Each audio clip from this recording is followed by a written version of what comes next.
With Walley and Flip, the routines pop.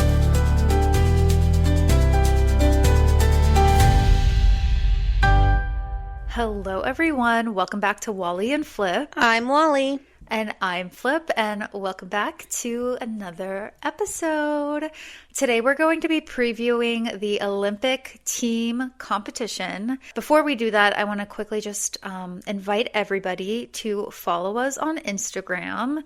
We have 101 followers. You could be our 102nd. It's kind of a big deal, so definitely check us out on Instagram.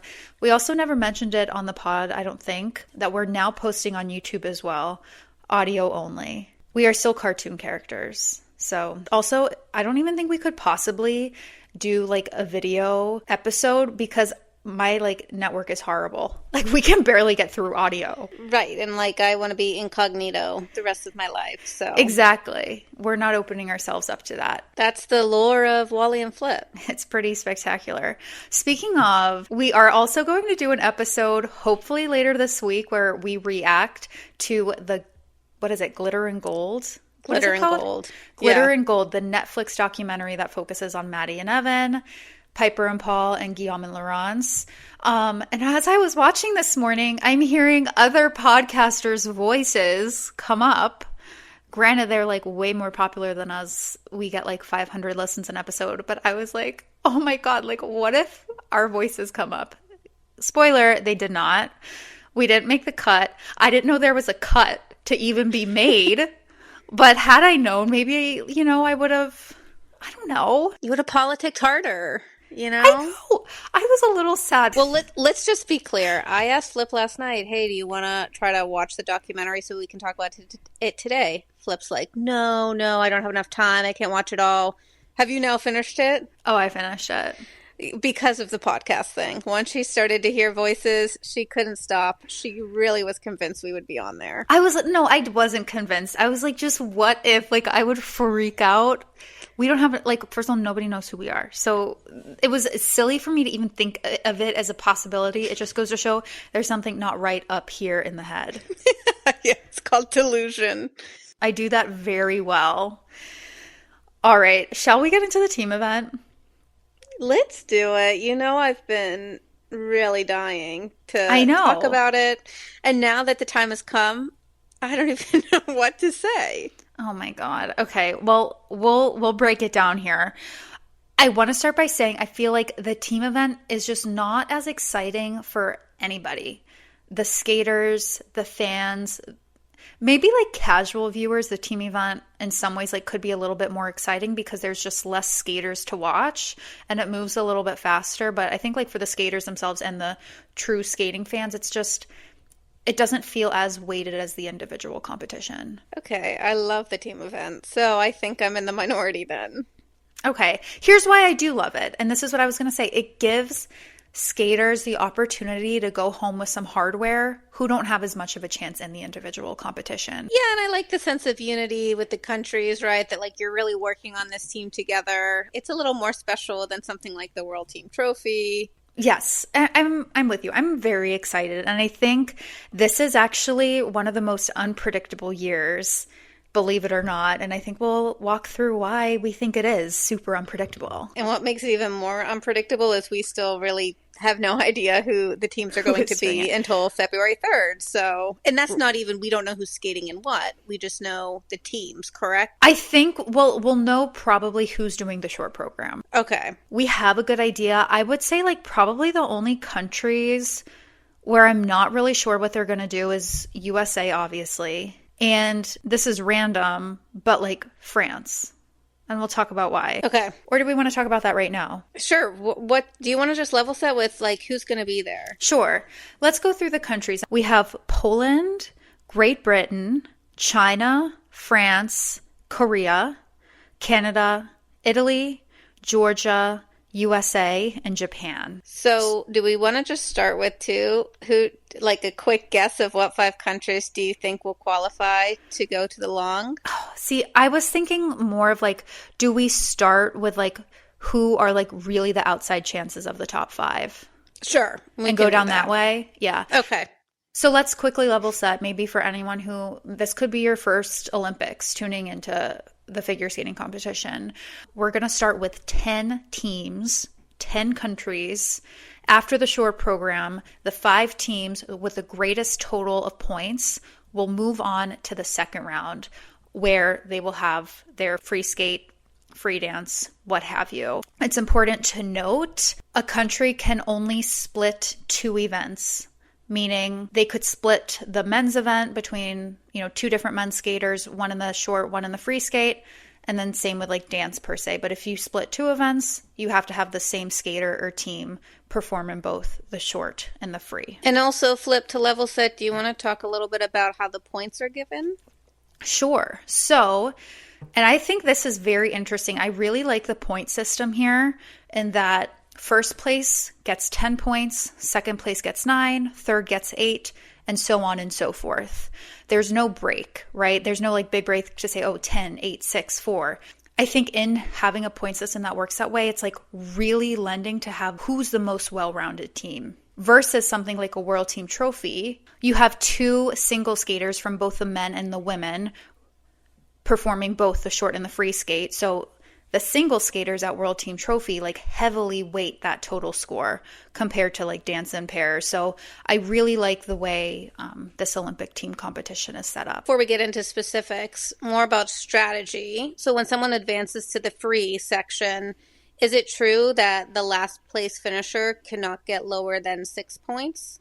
Exactly correct. So one would think then the strategy of if you do have to split it between 2, you might put maybe the weaker of the 2 performers in the free because they're at least guaranteed 6 points. Do you think that plays a role at all? I think you're a genius. I think that's I'm a math major. You were. And I think it shows. And I think we've seen that in years past for those countries that have the benefit of even being able to select from 2 different skaters or 3 skaters even, or 3 different teams. So absolutely. So Flip, why don't we start with Republic of Korea, only because they're also in a more unique situation as they have only qualified for 3 disciplines. Right. And I think let's be clear, the reason they've only qualified 3 disciplines is they don't have a pairs team. Right. So what does that do to them? You know what? I think they have a better shot than like your Poland, than I think honestly China, because I am assuming Junwon Cha is going to do the short program. And I'm assuming Jia Shin is going to do the short program as well. I think that's fair. I would be shocked out of my mind if it's Hyungyam and Han. But with Junwon and Jia in the short, there is a chance like Jia could get first. I mean, it's a long shot, but I mean, it's something she's capable of if she skates clean and others falter. And like same with Junwon Cha, he could easily be in the top 3. Yeah, I think Korea's strategy has to be you need to put out the big guns where you can because it's going to be all or nothing at that point because without the pairs team, they will be guaranteed 0 points from that specific category. And also we have to mention like Hannah and Ye of Korea who will be performing for dance. I would have them over the Polish team. Definitely Wang and Liu of China. I would say, and probably Yoshida and Morita as well. So like Hannah and Ye are going to be like right smack dab in the middle. So like if Junhwa and Jia perform extremely well and others falter, I think it's actually kind of possible for them to make the top 5. It's going to be really tough. I wonder though, let's say hypothetically they make it over. Do they still get 0 points for the pairs? Yes. That's like, I mean, you're just out of medal contention at that point because what we just said, Totally. all these other teams are, even their last place, they're guaranteed 6 or 6 points is what I mean. Comparatively, like they're just really not in the conversation, but they do have an outside shot of making the top 5. Also, do you wonder like why they only have top 5? I haven't really thought about it. Well, I was thinking I'm like 5, like why isn't it 6? And it's like, oh, well, you can't have 6 ice dance teams on warm up, and you certainly can't have 6 pairs teams on warm up. I think 5 is already a stretch. They really try to avoid that at all costs. Right. Oh, interesting. I think the 3 countries pretty much out of even making the top 5. You can disagree with me. Poland, Great Britain, and China. I know you think I'm going to disagree with you on China, but I do not. would also be shocked if they put Sway and Han in the short for the team event. Really? They're only sending one pair, right? Well, they are only sending one pair. But Okay, even so if that they was weren't dumb. sending, okay, no, but even if they weren't only sending one pair, which is a silly conversation to have, but like hypothetically, I would be shocked if they didn't put them in. Well, they're just like so hurt. So Yeah, but I mean, they still score well, even though they're performing poorly. They score well. my point more so has been such Team Sway and Han this year. Like they're doing so much better, but this Four Continents really made me pause. Like, she is injured. I think the injury on top of them just not having enough time. But otherwise for China, we're going to have Boyang Jin, again, Wang and Lu for the dance, and then Riang Zhang. So people who could skate well and perform well, but I just don't think it's going to be enough. And then like looking at like Poland and Great Britain, like Poland, yeah, you have Ekaterina Kurakova, who has been a staple on the scene for the past several years. We have, always butcher his last name, Vladimir Samoilov. Obviously, that's not right. Okay? You know, he's a good skater. He's had some great skates before. So, like, they could put out a respectable short program, but it's just not going to be enough. Yeah. Great Britain, obviously, like, looking at Lila and Lewis. This, like, Lila and Lewis potentially placing over the Italians and Piper and Paul, who I assume are going to do the rhythm dance. Yes, I think the best part about the team event to some degree is to see how the dancers are stacking up against each other. And this will really be a great time for us to see what's going to happen with Winard and Fabry at home. Like, how is that going to impact their score? Totally. It will be interesting. And I mean, the quality of skating, again, like, I just think it's going to be so hard to deny Piper and Paul and Guignard and Fabry. But, oh, you know what's crazy? Do you remember in the team event in 2022, in the free dance, Chalk and Bates beat Sinitsina and, oh my God, it's been a long time since I've said their names. Sinitsina and Katsalapov. Did I do it? I do remember. And then Maddie and Zach also beat them in the rhythm dance, right? Like, yeah. I remember feeling so optimistic, and then all of a sudden. I know. It was like, that's why the team event was so exciting last year, because it was like, Russia was for sure going to win, but when the USA dance teams outperformed them and outscored them, it was like, wait, like USA has a chance. So it was super exciting. But again, we know how that played out. And actually, USA has the gold medal now, but it took a while. I don't think necessarily, because those three teams, the three teams being Lila, Lewis, Piper and Paul, and Guignard and Fabry, are so close, I don't think it necessarily means that's the order we're going to see in the individual. Well, and I also feel like Lila and Lewis, you can take it either way. Like, they're coming in after I wouldn't say a poor showing at Europeans, but... Yeah, no, I would say a poor showing.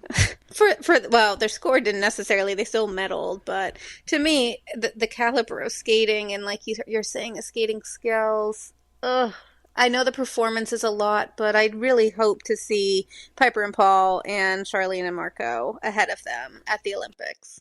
Majorly. All right, let's get back to the teams. So Yes. Let's say China, Great Britain, and Poland are not in the top 5. Do we agree? Yes, and we talked about Republic of Korea already, so... Yeah, probably out. Question mark. Let's talk about France. So I imagine we're certainly going to have Laurence and Guillaume in the rhythm dance. Laureen Shield, there's no other option but to have her in the short program. Same with the Kovalevs for pairs. We have national champion Kevin Amos, who's also coming off of a very tough time.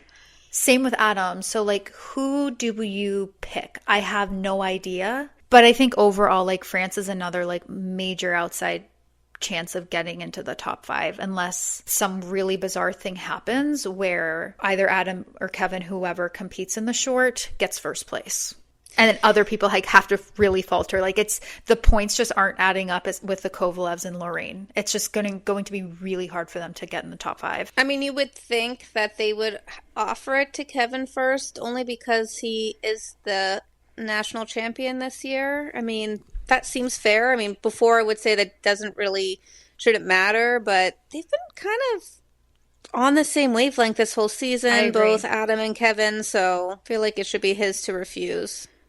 Yeah. And again, like, they have such an outside shot anyway. So now that leaves us with what I think is almost certainly like your top 5. We have Canada, we have Italy, we have Georgia. I'm going to stop right there because I think those three countries are competing for the bronze. Who do you think would get the bronze, just with no conversation? I think Georgia, just because they're well-rounded. I was thinking Italy, just because it's home ice, and they also have a very strong team. Sometimes I think their team could be a little bit stronger than Georgia's.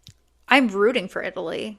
Let's talk Georgia versus Italy, because the reality is I think it comes down between them for the third place. And honestly, who knows, maybe higher, depending on what U.S. decides to do with their roster.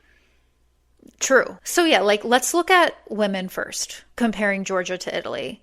You're going to have Anastasia Gubanova for Georgia in both the short and the long. And you're going to have Larnaki Gutman of Italy for both the short and the long. I think Nastia is taking that. I think Laura's taking it. Really? I think Laura's going to take the short and Anastasia is going to take the long. I guess I'd have to look at their scores because I'm just thinking overall performance. And when I think about it, I feel like Laura has pretty consistently outscored Anastasia this year. But I guess I'm not thinking about it in two separate disciplines because, right, it doesn't really matter what happens in the short. And I think, too, though, like Anastasia, depending on like the judging panel and the tech callers, she can have a pretty high ceiling. And it could go the other way for her too, though. So it's such a toss-up between them. Okay. See, I think, yeah, my guess Laura will edge her out. We'll see. Now let's look at the men. So we have no other option but European champion Nika Igatze of Georgia for both the short and the long. And then for Italy, this is where we're balancing out Matteo Rizzo versus Daniel Grassel. I think they're certainly going to split the men's event here. I would be shocked if they didn't. Why not? Oh, I don't know what to do. If I'm Italy, I don't know who to put in the short. I actually think like both Matteo and Daniel are going to place pretty similarly in the short program. But I think Daniel has a higher ceiling and a better chance of like getting in the top three in the free skate. Because I was going to say Daniel goes to the long because I just think he has a stronger long. Me too. And it's not really the same thing I argued earlier. Like, oh, well, maybe you could put the person who doesn't have as strong as a long there. But it's just because Daniel and Matteo, to your point, are very similar to in a lot of degrees. But I think like Daniel potentially getting into the top three in the men's free skate could be what takes them above Georgia. I think that could make the difference if he skates clean. And we know he can. He has before this season. He's had a rockin' free skate. When was it? Was it at Grand Prix Final? It was Grand Prix Final, yes. Amazing. It was amazing. I'm putting a lot of stock, though, in that Grand Prix Final performance. Like, he's just going to keep doing that. Because he didn't at Europeans. I know. So, all right. Then we have, for dance, we have Diana Davis and Gleb Smolkin of Georgia versus Guignard and Fabry. Both teams are going to do both the short and the long. Guignard and Fabry are going to crush. They better. But you just don't know. But that's the thing. Like I said, they're going to crush, but I think like Diana and Gleb could be right behind them. So that's really only like 1 or 2 points different. But they're going to get the win. It's not enough of a win to like set Italy apart from Georgia, which if you've noticed, everybody we've talked about so far, it's kind of the same story. That's true. It's going to be really close. And then finally we have, and I think this is going to be, could go either way, the pairs. We have Conti and Machi, who I think should do both the short and the long for Italy. If they want to win. If they want to win. I'm sorry, if they want a medal. Yeah, when we say win, we're saying the bronze. Medal. Yeah. Versus Metelkina and Berulava of Georgia. I could see a situation where like Metelkina and Berulava take the short. And when I say take the short, I mean score higher than Conti and Machi. And then like Conti and Machi take the long. Like, do you guys see what I mean? This is going to be wicked close. But also when you say Metelkina and Berulava take the short, they could literally take the short. Like, this is, we are expecting them to peak. We've been saying it, I think, since like August. We think Metelkina and Berulava are your dark horses. And we've seen them through the season go from dark horses to not just a podium favorite, but I think a gold medal.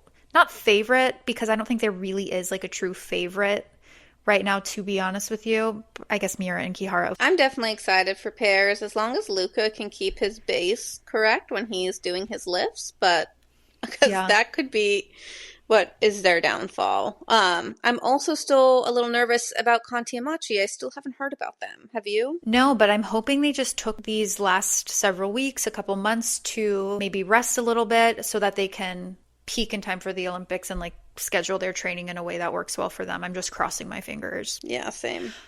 But thinking about Georgia, like when you said like Metelkina and Berulava, they're not super reliable. We know this. Gubanova's not super reliable. She's very rarely just makes like one mistake. Right. And she also, to your point, can get called a lot. Even when she thinks she has had this lights out performance, the judges have not been nice to her all the time. And also remember, she didn't even make the free skate at Worlds last year because of her disastrous short program. Which is all to say why I just think Italy's going to come out on top. I think they have a slightly more well-rounded team, a little bit more reliable, and they're at home. That's huge. Now, looking at Canada, who we're going to assume is going to land in fifth, I think it would be really tough for them to get above that fifth place.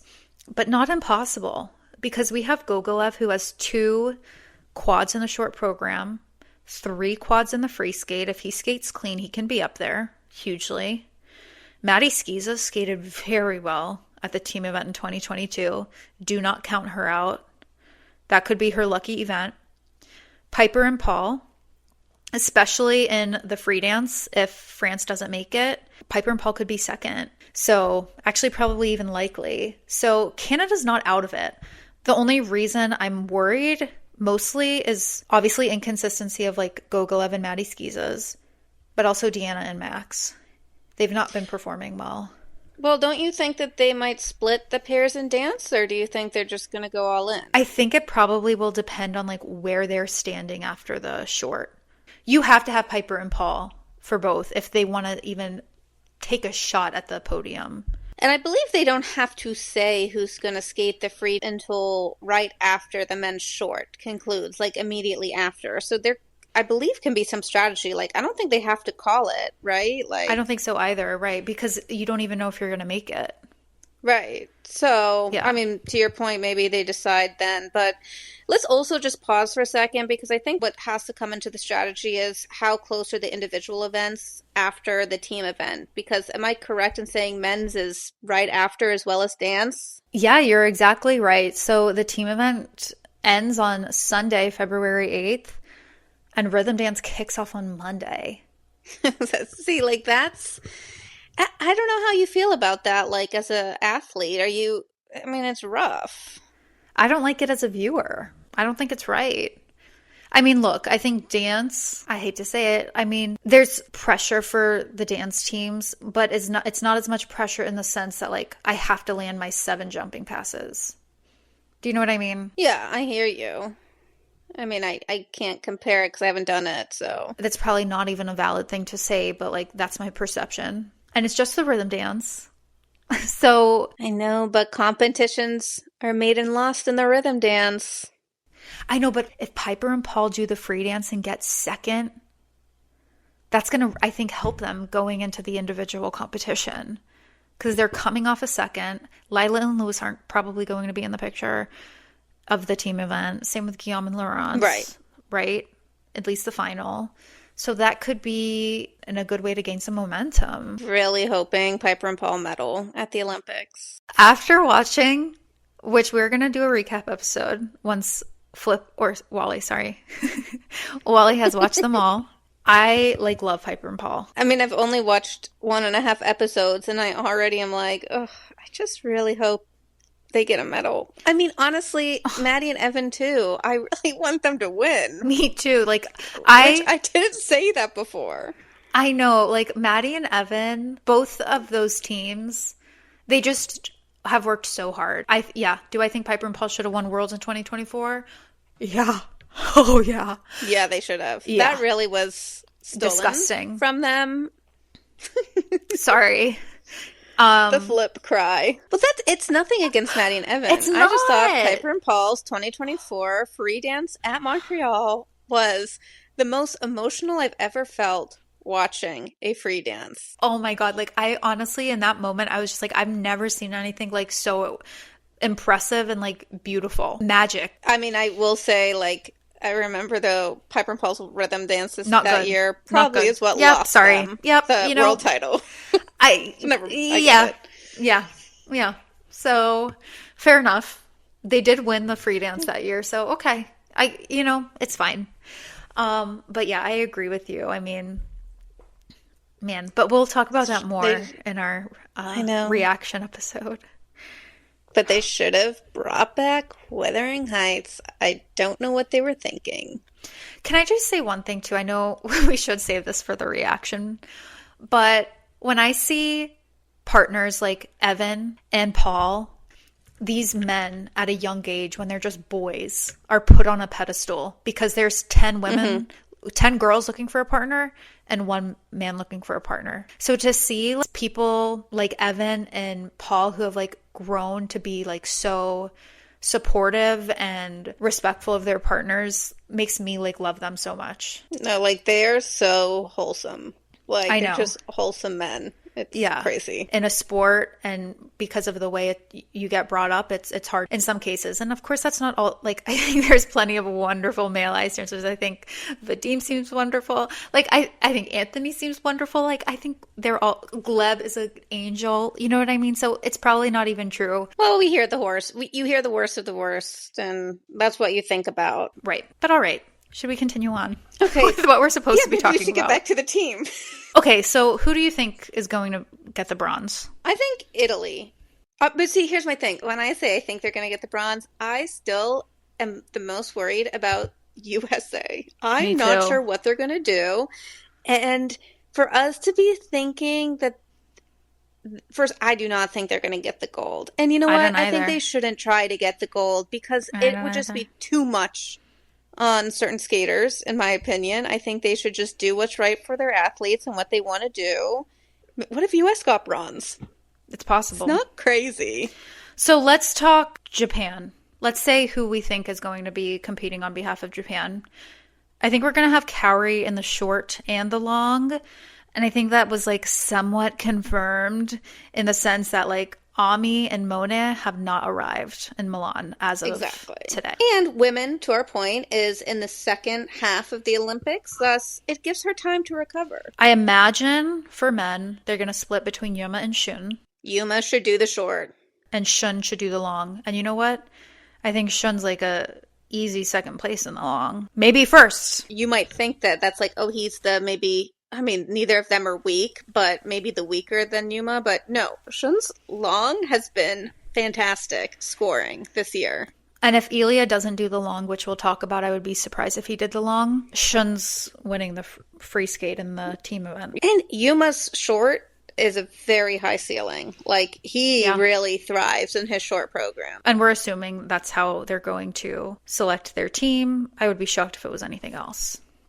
Right. I think for pairs, I would say let's have Miura and Kihara in the short and Nagaoka and Moriguchi in the long. I agree. I think they could get third. I think they could beat Deanna and Max if Canada makes the top 5. Yeah, and they could probably beat our pair. So... Oh, honey. Our pairs are... When we say our pairs, we're talking about USA. We are U.S. citizens.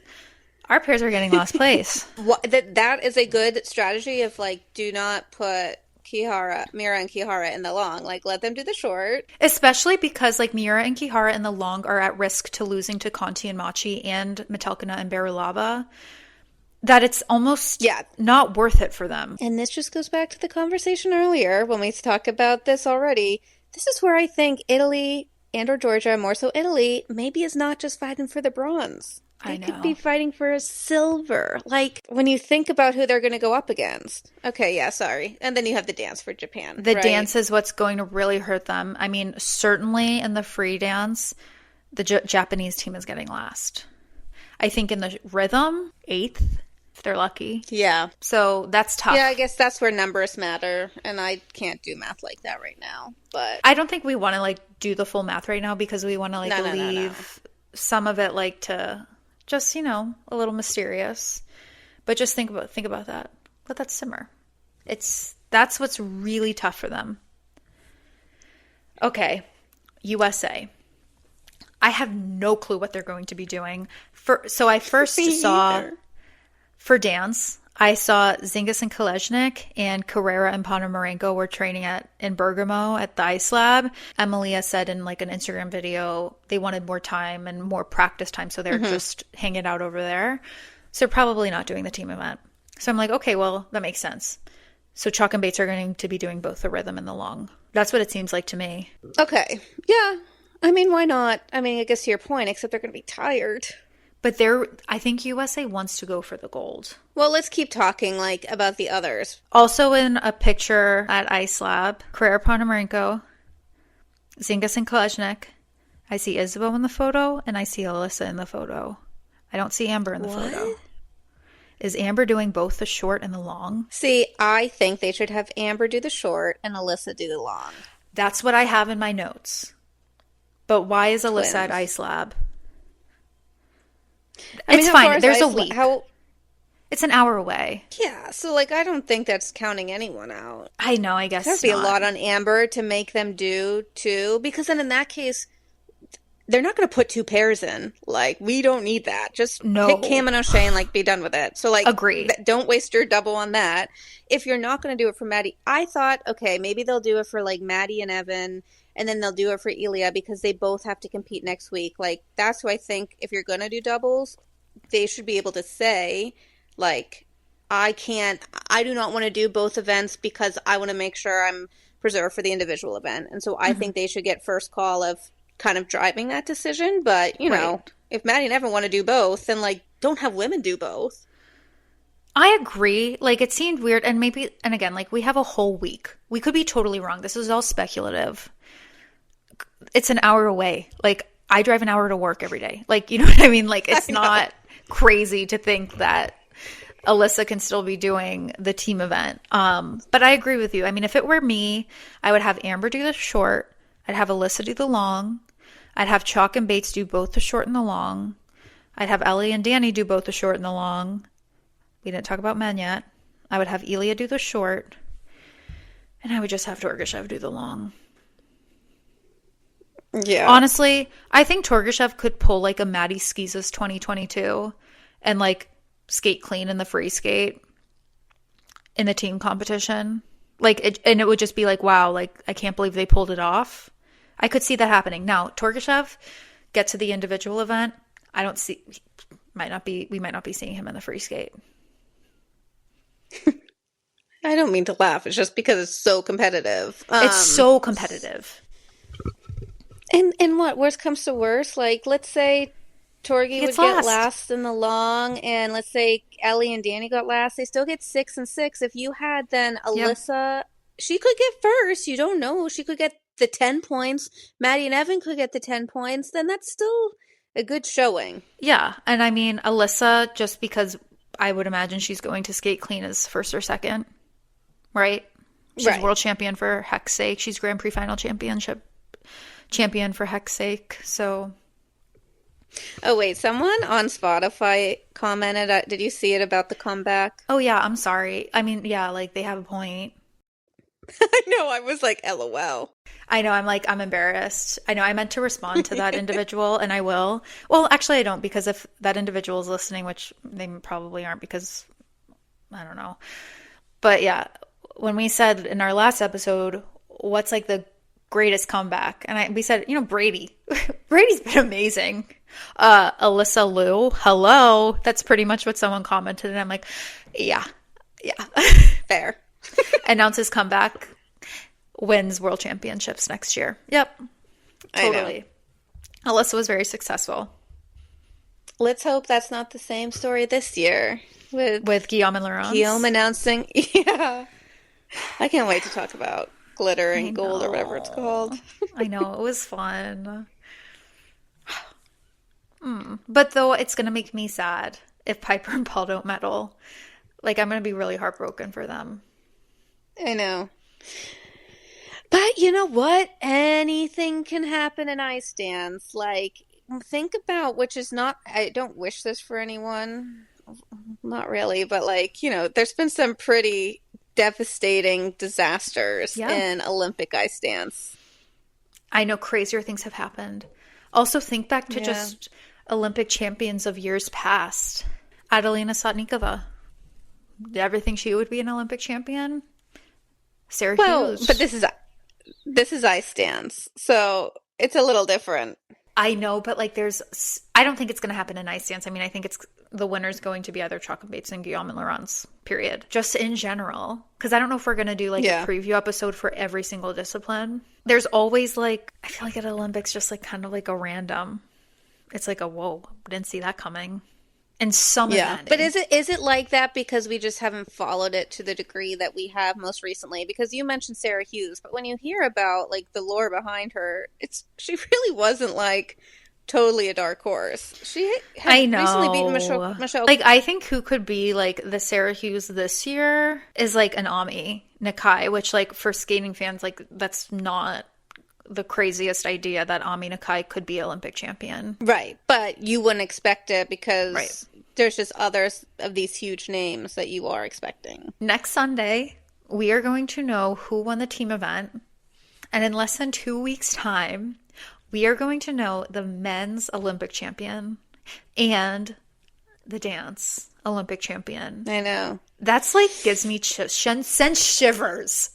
But, you know, Flip has an air to the dramatic side. I do. So are we going to talk Russians? Oh, yeah, sure. I forgot about them. I didn't look up too much, so girl, you got to tell me. I didn't either. I was hoping you had like a bunch of things. Okay, look. Here's what I'll say about Adelia Petrosian and Peter Gamenek. I would be shocked if either of them medal. Me too, especially because what I did look up, and when I say looked up, I read their Wikipedia pages, but... Oh. I know, shocker. But like, deep research. They both have... More than I did. Oh, well, I thought you were going to come in with like a full plan. So I was like, well, at least I'll like know something about them. We have to remember that like they literally, I think maybe did one junior Grand Prix cycle and not even because it was during COVID. Like they have never really skated internationally like this. I know. And so, they're going to both be in the first group, probably skating first or second. Right, and it's just like, I mean, even when you think about both of them performing at the Chinese Nebelhorn, I know there was a better name for it, but no, it's fine. It wasn't like they were against the cream of the crop there either. And like, no offense to the skaters there, right? But like, just in general, they didn't have the medal contenders. Were not at that competition. And I don't think judges are going to get behind them as much as they'll get behind, like, especially in like the women's event, when you have so many top women skaters that have a real shot at that podium. Like, I just don't see them pushing for Adelia. Could she be a medalist? Sure. I mean, if she had like crazy quad content. I know, but even then, because of the short, like, I think she's going to be like maybe like high 60s in the short. And we're going to have a lot over, well over 75. Hopefully, fingers crossed, everyone skates well. So it'll be tough. We'll see. Peter Gamenek. We shall see. Under rotations, baby. I did see a video from the most recent competition in Russia. That's not going to go over well. Did you see how Russia's doing this whole like jumping competition? So boring. Weird, honestly. I don't care. That's the last thing we need here. I know. All right. So we will hopefully film an episode later this week with a reaction to our Glitter and Gold documentary on Netflix. Even though you got a little bit of a taste of our reactions, we want to break some things down even further. I have a lot of points I want to bring up. Wally, I think you're probably the same. Wait. Yes. Yes. All right. Yes. This is very serious, studious stuff. Netflix should be ashamed for not including us in the audio snippets. All right. Well, thanks, everybody. We'll talk to you later. Ta-ta. With Walley and Flip, the routine.